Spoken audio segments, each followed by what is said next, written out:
السلام علیکم۔ ہمارے چینل اسلام لورز کو سبسکرائب کریں تاکہ روزانہ کی بنیاد پر ہماری نئی نئی ویڈیوز آپ تک پہنچ سکے۔ ہماری نئی نئی ویڈیوز کو پانے کے لیے اس بیل آئیکن پر پریس کر کے آل پر پریس کریں تاکہ ہماری جو بھی ویڈیو اپلوڈ ہو سب سے پہلے آپ تک پہنچ سکے۔ شکریہ۔ بچوں زندگی کی خوبصورتی ہر انسان چاہتا ہے اور یہ صرف در مصطفیٰ سے ملے گی۔ ایک اچھا بیٹا، پہلی شکل ہے اچھا بیٹا، اور میرا نبی کہہ رہا ہے کاش میرے ماں باپ زندہ ہوتے اور نہیں تو میری ماں زندہ ہوتی تو تم دیکھتے میں کیا کرتا۔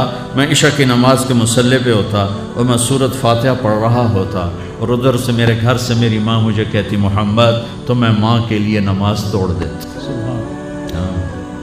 میں ماں کے لیے نماز توڑ دیتا۔ اور میرے نبی سے پوچھا گیا یا رسول اللہ قیامت کب آئے گی؟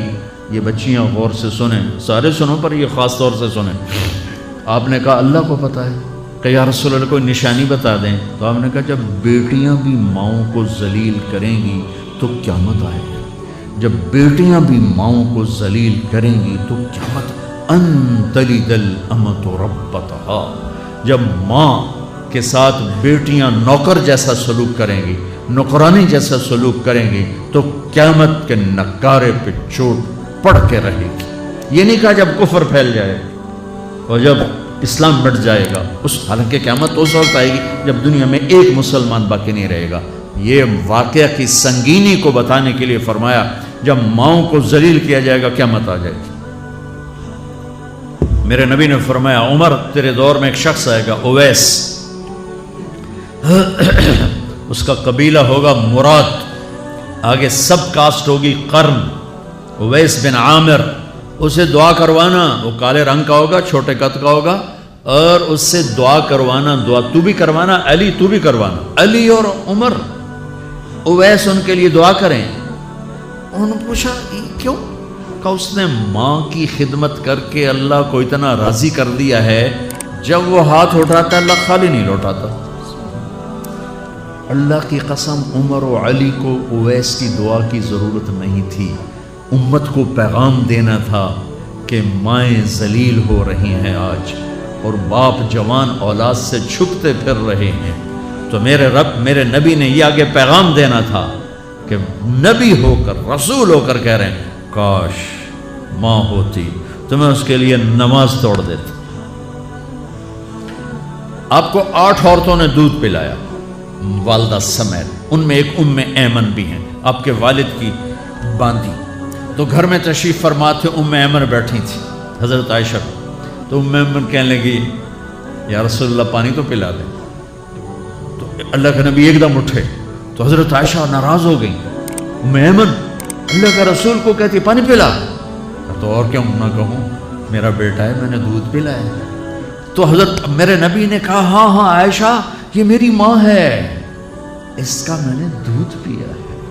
آپ اٹھے گھڑے میں سے پانی بھر کے یوں دونوں ہاتھوں سے حضرت ایمن کو پیش کیا جو حبشی باندی تھی، چونکہ دودھ پیا ہے تو ماں کا لفظ صادق آ گیا، تو بجائے اس کے کہ برا مناتے آپ خادم بن کے اپنی ماں کو دودھ پلانے والی ماں کو آپ نے حضرت حلیمہ سعدیہ تشریف لائیں، آپ نے اپنی چادر بچھا کر اس کے اوپر بٹھایا۔ ہمیں پیغام دینا تھا، آنے والے زمانوں میں یہ ہونا تھا۔ سبحان اللہ۔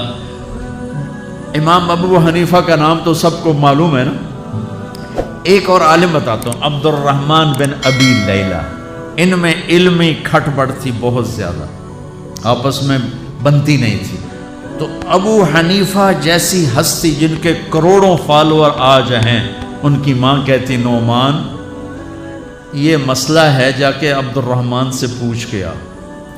زندگی میں ایک دفعہ نے کہا ماں جی میں اس کو بڑا عالم ہے میرے کو پوچھ لو، کہا اچھا ماں جی، اپنی چادر اٹھاتے اور پہنچ جاتے دروازے پہ دستک دے کے بھائی مجھے میری اماں نے بھیجا ہے آپ اس پہ فتویٰ، حالانکہ ان کی اپنی رائے اس کے خلاف ہوتی تھی، لیکن ماں کے احترام میں جا کر ان سے مسئلہ پوچھتے جن سے روزانہ مناظرہ ہوتا تھا، روزانہ کھٹ پٹ ہوتی تھی علمی، ماں نے کہہ دیا جا کر ان سے پوچھ کے آتا، اپنی اتنی بڑی علمی قدر و منزلت کو ایک طرف رکھ دیتے تھے، نہیں میری ماں نے مجھے کہا۔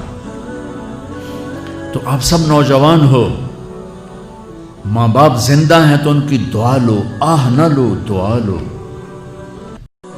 جب کوئی مزدور محنت کرتا ہے تو اسے اس کی اجرت دی جاتی ہے، اسے اس کا حق ادا کیا جاتا ہے۔ ہم یوٹیوبرز کا حق یہی ہے، ہماری اجرت یہی ہے کہ ہماری ویڈیوز کو لائک کی جائے، شیئر کی جائے اور ساتھ ہی ساتھ کمنٹ کیے جائے اور چینل کو سبسکرائب کیا جائے۔ چینل کو سبسکرائب کرنے سے آپ کو کچھ نہیں بگڑے گا، لیکن ہماری حوصلہ افزائی ہوتی ہے، اس لیے برائے مہربانی کر کے ہمارے چینل کو سبسکرائب کریں۔ شکریہ۔